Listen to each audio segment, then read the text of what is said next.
നിങ്ങളോട് ഞങ്ങൾ പറഞ്ഞു, അതിൽ നിങ്ങൾ ബേജാറാവണ്ട. പാലക്കാടല്ല ബൈ ഇലക്ഷൻ നടക്കാൻ വേണ്ടി പോകുന്നത്, മട്ടന്നൂരായിരിക്കും ബൈ ഇലക്ഷൻ നടക്കാൻ വേണ്ടി പോകുന്നത്. ഇത് വടകരയാണ്. വടകരയിലെ ജനങ്ങൾ ഇതൊക്കെ മനസ്സിലാക്കുന്നുണ്ട്. ഇത്തവണ കേരളത്തിൽ 2004 സമാനമായ അന്തരീക്ഷത്തിലേക്ക് കേരളത്തിലെ 20 ലോക്സഭാ സീറ്റുകളിലും ഇടതുപക്ഷ തരംഗ മാഞ്ഞു വീശുന്ന ഒരു ട്രെൻഡ് പൊതുവെ കാണാൻ വേണ്ടി സാധിക്കും. ഈ വടകരയാണെങ്കിൽ എല്ലാ കാലഘട്ടത്തിലും ഇടതുപക്ഷത്തോടൊപ്പം നിന്നതാണ്. 2009 മുമ്പുള്ള ചരിത്രം എടുത്ത് പരിശോധിച്ചാൽ നമുക്ക് കാണാം. 1991 കോലീബി സ്ഥാനാർത്ഥിയായിരുന്നു ഈ വടകരയിൽ മത്സരിച്ചു. കോൺഗ്രസിനും ലീഗിനും BJPക്കും കൂടി ഒരു സ്ഥാനാർത്ഥി.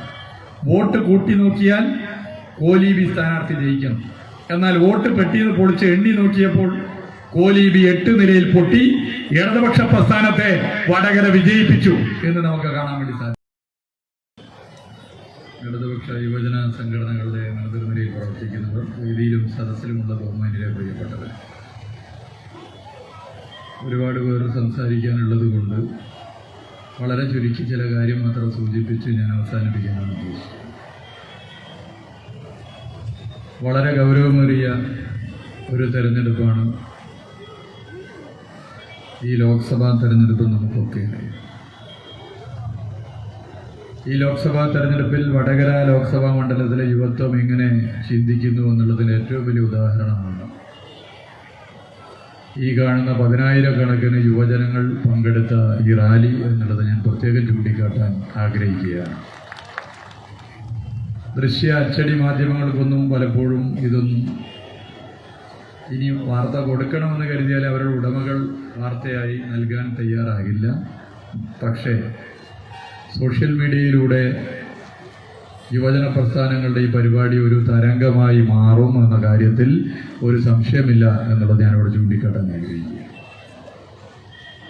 ഇത്തവണത്തെ ലോക്സഭാ തെരഞ്ഞെടുപ്പിന്റെ പ്രത്യേകത, ജനങ്ങൾക്ക് വല്ലാത്തൊരു ഭയം ഈ ലോക്സഭാ തെരഞ്ഞെടുപ്പിന്റെ ഫലത്തെക്കുറിച്ച് ഓർത്തുണ്ട് എന്നുള്ളതാണ്. ഇനിയും BJP രാജ്യത്ത് അധികാരത്തിൽ വന്നാൽ എന്താകും നമ്മുടെ രാജ്യത്തിൻ്റെ അവസ്ഥ? ഇത് വലിയ നിലയിൽ ജനങ്ങളിൽ ചർച്ച ചെയ്യപ്പെടുന്നു എന്നുള്ളത് തന്നെയാണ് അതിൻ്റെ പ്രത്യേകത. ദൈനംദിന ജീവൽ പ്രശ്നങ്ങൾക്ക് പരിഹാരം കാണാൻ 10 വർഷക്കാലത്ത് നരേന്ദ്രമോദി സർക്കാരിൻ്റെ ഭരണം കൊണ്ട് നമ്മുടെ രാജ്യത്ത് സാധിച്ചിട്ടില്ല. നിങ്ങൾ യുവജനങ്ങളെ സംബന്ധിച്ചിടത്തോളം പ്രതീക്ഷയായ തൊഴിൽ പ്രതിവർഷം 2 കോടി യുവജനങ്ങൾക്ക് നൽകും എന്ന് പറഞ്ഞാണ് നരേന്ദ്രമോദി ഭരണം ആരംഭിച്ചത്. ഞാനിപ്പോൾ അങ്ങോട്ട് വരും അതിൻ്റെ ഒരു കണക്കെടുത്ത് പരിശോധിച്ചു. അതിദയനീയമാണ് സ്ഥിതി. ഇന്ത്യയിലെ അഭ്യസ്ത വിദ്യരുടെ ഏറ്റവും ലേറ്റസ്റ്റ് ആയിട്ടുള്ള തൊഴിലില്ലായ്മ സംബന്ധിച്ചൊരു റിപ്പോർട്ടാണ് ഈ അടുത്ത് പുറത്തു വന്നത്. സെക്കൻഡറിയോ അതിൽ കൂടുതൽ ഉയർന്ന വിദ്യാഭ്യാസമുള്ളവരുടെയോ തൊഴിലില്ലായ്മ അതിരൂക്ഷമാണ്. ILO, അന്താരാഷ്ട്ര തൊഴിൽ സംഘടന, ഇൻസ്റ്റിറ്റ്യൂട്ട് ഓഫ് ഹ്യൂമൻ ഡെവലപ്മെൻറ്റും ചേർന്ന് തയ്യാറാക്കിയ റിപ്പോർട്ടും ഭീകരമായ അവസ്ഥ. 2024 റിപ്പോർട്ടാണ്.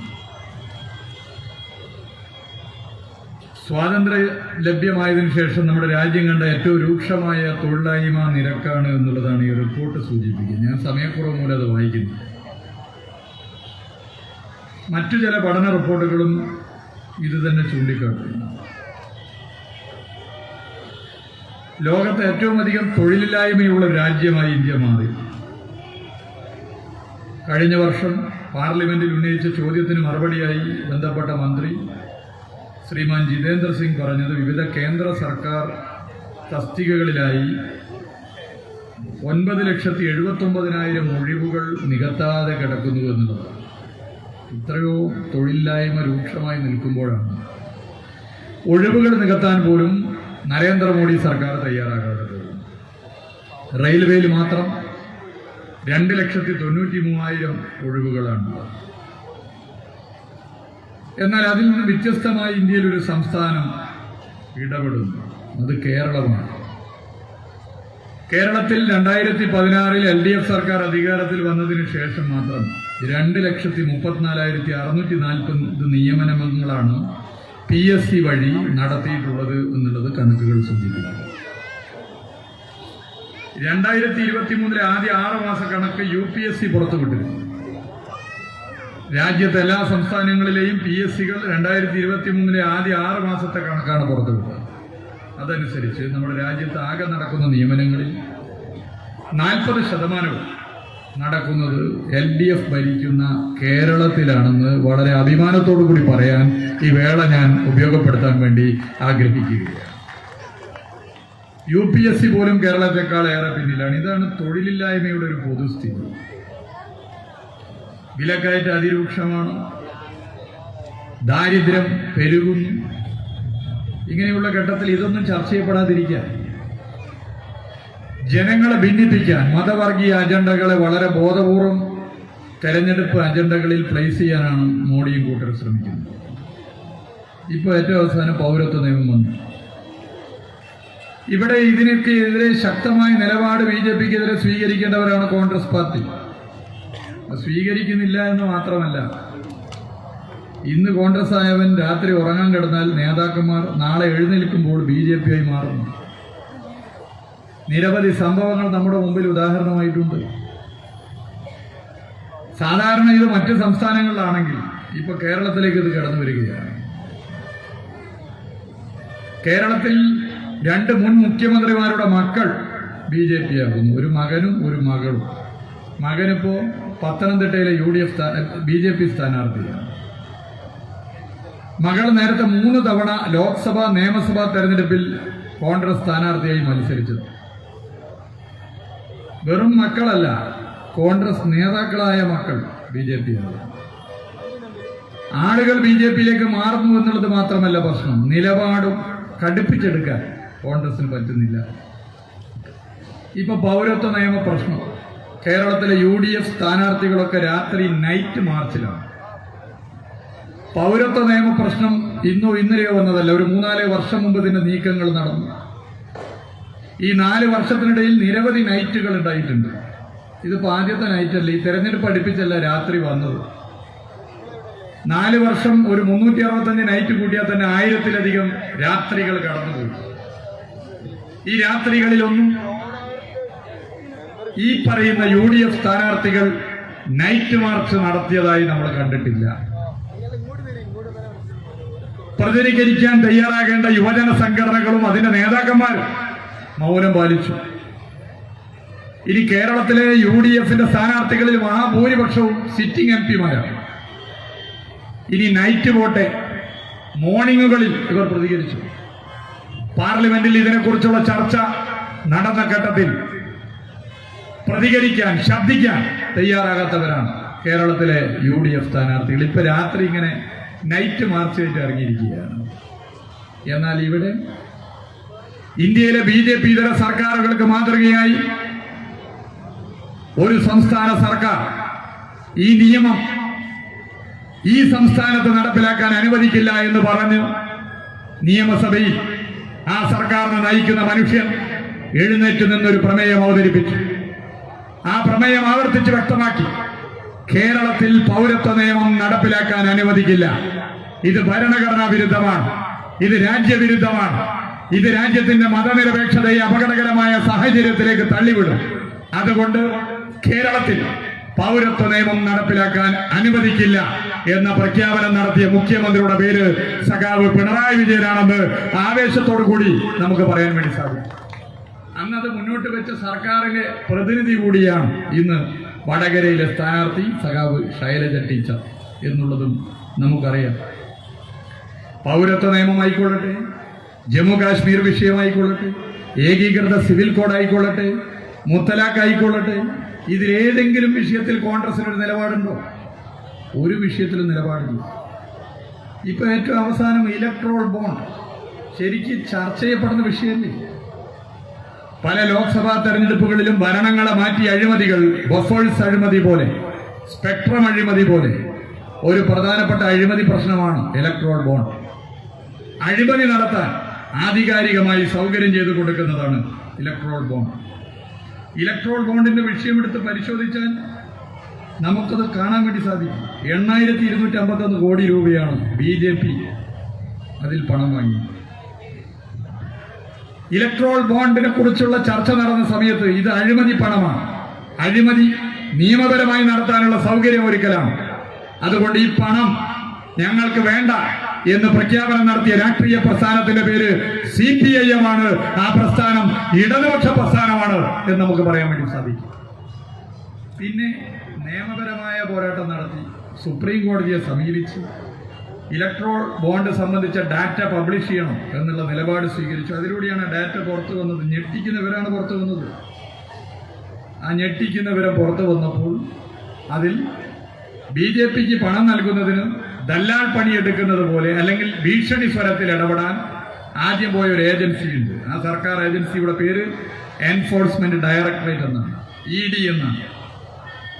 ED എന്ന കേന്ദ്ര ഏജൻസിയെ പറ്റി മനസ്സിലാക്കുവാനും ഇതിലൂടെ നമ്മുടെ രാജ്യത്ത് സാധിക്കും.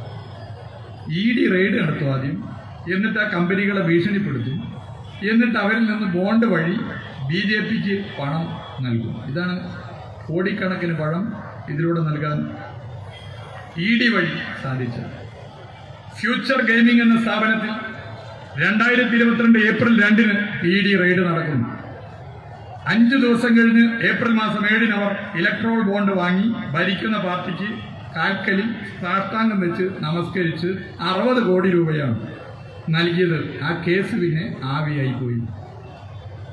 അരബിന്ദോ ഫാർമയുടെ മാനേജിംഗ് ഡയറക്ടർ 2022 നവംബർ 10-ന് അറസ്റ്റിലാകുന്നു. നവംബർ 15-ന് അവർ 5 കോടി ഇലക്ട്രോൾ ബോണ്ട് വാങ്ങുന്നു.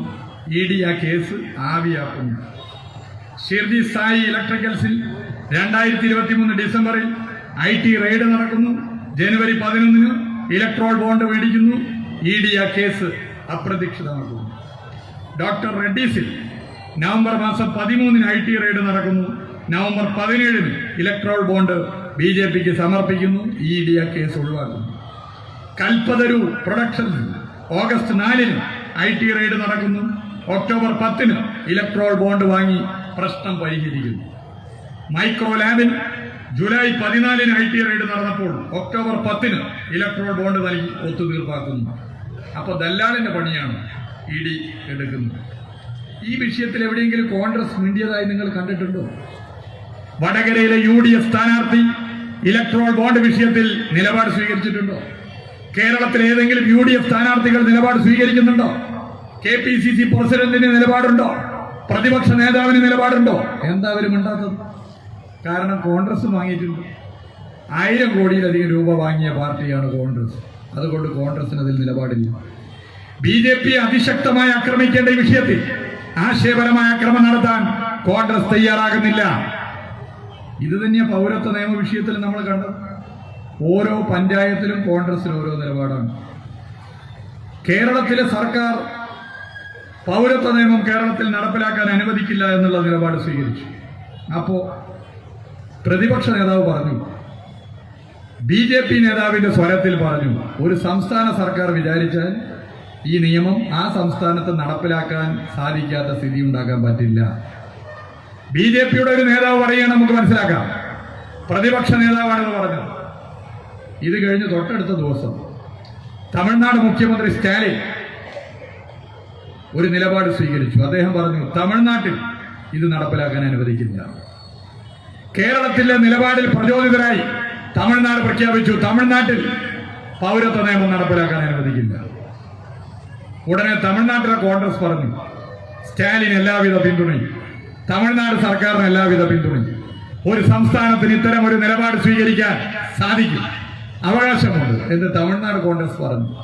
അപ്പൊ കേരളത്തിലെ കോൺഗ്രസിന് വേറൊരു നിലപാട്, തമിഴ്നാട്ടിലെ കോൺഗ്രസിന് വേറൊരു നിലപാട്. കേരളത്തിലെ കോൺഗ്രസ് ഒരു സംസ്ഥാന സർക്കാരിന് ഇതിൽ നിലപാട് സ്വീകരിച്ചിട്ട് കാര്യമില്ല എന്ന നിലപാട് പറയുമ്പോൾ തമിഴ്നാട്ടിലെ കോൺഗ്രസ് ഒരു സംസ്ഥാന സർക്കാരിന് ഇതിൽ നിലപാട് സ്വീകരിക്കാം എന്ന നിലപാട് പറയുന്നു. ഇതാണ് കോൺഗ്രസ്. എങ്ങനെ അവരെ വിശ്വസിക്കുക? ഓരോ പഞ്ചായത്തിലും കോൺഗ്രസിന് ഓരോ നിലപാടാണ്. ദേശീയ അന്വേഷണ ഏജൻസികളെ കുറിച്ച് രാജ്യത്തെ കോൺഗ്രസിന് ഒരു നിലപാടാണെങ്കിൽ കേരളത്തിലെത്തിയാൽ ED ഉൾപ്പെടെയുള്ള ദേശീയ അന്വേഷണ ഏജൻസികൾക്ക് സിന്ദാബാദ് വിളിക്കുന്ന പ്രസ്ഥാനമായി കേരളത്തിലെ കോൺഗ്രസ് മാറുകയാണ്. ഇതാണ് പൊതുവെ നമുക്ക് കാണാൻ വേണ്ടി സാധിക്കുന്ന സ്ഥിതി. കോൺഗ്രസ് പാർട്ടിയെ വിശ്വസിക്കാൻ പറ്റില്ല. 2019 ലോക്സഭാ തെരഞ്ഞെടുപ്പിൽ കേരളം ചിന്തിച്ചത് BJP അധികാരത്തിൽ വരാതിരിക്കുക. BJPയും കോൺഗ്രസും തമ്മിൽ ഏറ്റവും വലിയ ഒറ്റക്കക്ഷിക്കുള്ള മത്സരം നടക്കുമ്പോൾ കോൺഗ്രസിന്റെ ഒരു MP പരാജയപ്പെട്ടാൽ, കോൺഗ്രസിന്റെ ഒരു സ്ഥാനാർത്ഥി പരാജയപ്പെട്ടാൽ അത് BJPക്ക് ഒറ്റകക്ഷിയാവാനുള്ള സൗകര്യമാണ് എന്നായിരുന്നു. അതിന്റെ ഭാഗമായി ഇടതുപക്ഷത്തെ സ്നേഹിച്ചുകൊണ്ട്, ആ സ്നേഹം നിലനിർത്തിക്കൊണ്ട് UDFന് കഴിഞ്ഞ ലോക്സഭാ തെരഞ്ഞെടുപ്പിൽ ഈ വടകരയിൽ ഉൾപ്പെടെ വോട്ട് ചെയ്തു. ഒരു പ്രത്യേക സാഹചര്യത്തിലായി. എന്നാൽ 5 വർഷത്തെ അനുഭവങ്ങളിൽ നിന്നും കാര്യങ്ങൾ ജനങ്ങൾ മനസ്സിലാക്കി. കോൺഗ്രസ് ഏറ്റവും വലിയ ഒറ്റകക്ഷിയായില്ല എന്ന് മാത്രമല്ല, 52 സീറ്റാണ് കോൺഗ്രസിന് കിട്ടിയത്. ഈ 52 സീറ്റിൽ കോൺഗ്രസ് നേരിട്ട് മത്സരിച്ച് പരാജയപ്പെടുത്തിയത് BJP-യല്ല. ഭൂരിപക്ഷം സീറ്റുകളിലും പരാജയപ്പെട്ടത് BJP-യെ എതിർക്കുന്ന രാഷ്ട്രീയ പാർട്ടികളാണ്. കേരളത്തിലെ ഇടതുപക്ഷമാണ്. പാർലമെന്റിൽ വിഷയങ്ങൾ വന്നപ്പോൾ കോൺഗ്രസ് ഓടി ഒളിക്കുന്ന സമീപനം സ്വീകരിച്ചു. നിലപാടില്ലാതെ മുന്നോട്ട് പോയി. ഇതൊക്കെ മനസ്സിലാക്കിക്കൊണ്ട് കേരളത്തിലെ ജനങ്ങൾ ഇപ്പോൾ പൊതുവെ ചിന്തിക്കുന്നത് ഇടതുപക്ഷത്തിന്റെ അംഗബലം വർദ്ധിക്കണമെന്നുള്ളതാണ്. BJP നേരിട്ട് മത്സരിക്കുന്ന 100-300ഓളം സീറ്റുകളിൽ പ്രധാനപ്പെട്ട സംസ്ഥാനങ്ങൾ ഉത്തർപ്രദേശ്, മഹാരാഷ്ട്ര, പശ്ചിമ ബംഗാൾ, ബീഹാർ, തമിഴ്നാട് ഉൾപ്പെടെയുള്ള സംസ്ഥാനങ്ങൾ BJP നേരിട്ട് ഏറ്റുമുട്ടുന്നത് കോൺഗ്രസിനോടല്ല, അതാത് സംസ്ഥാനങ്ങളിലെ രാഷ്ട്രീയ പാർട്ടികളാണ്. അവിടെയൊക്കെ BJP നടത്തുന്ന ഒരു പ്രചരണമുണ്ട്. ഇപ്പോൾ ഉത്തർപ്രദേശിൽ, മഹാരാഷ്ട്രയിൽ, ബീഹാറിലൊക്കെ BJP, അവിടെയുള്ള പ്രധാനപ്പെട്ട BJP-യെ നേരിടുന്ന പ്രാദേശിക പാർട്ടികൾക്ക് വോട്ട് ചെയ്തിട്ട് എന്താ കാര്യം, ഇവര് ജയിച്ചിട്ട് എന്ത് കാര്യം എന്ന് നടത്തുന്ന പ്രചരണം പോലെ കേരളത്തിൽ ഇടതുപക്ഷത്തിനെതിരെ BJP മാത്രമല്ല കോൺഗ്രസും ഈ പ്രചരണം നടത്തുകയാണ്. അവിടെയാണ് ഇന്ത്യ ഇന്ന് ചിന്തിക്കുന്നത്.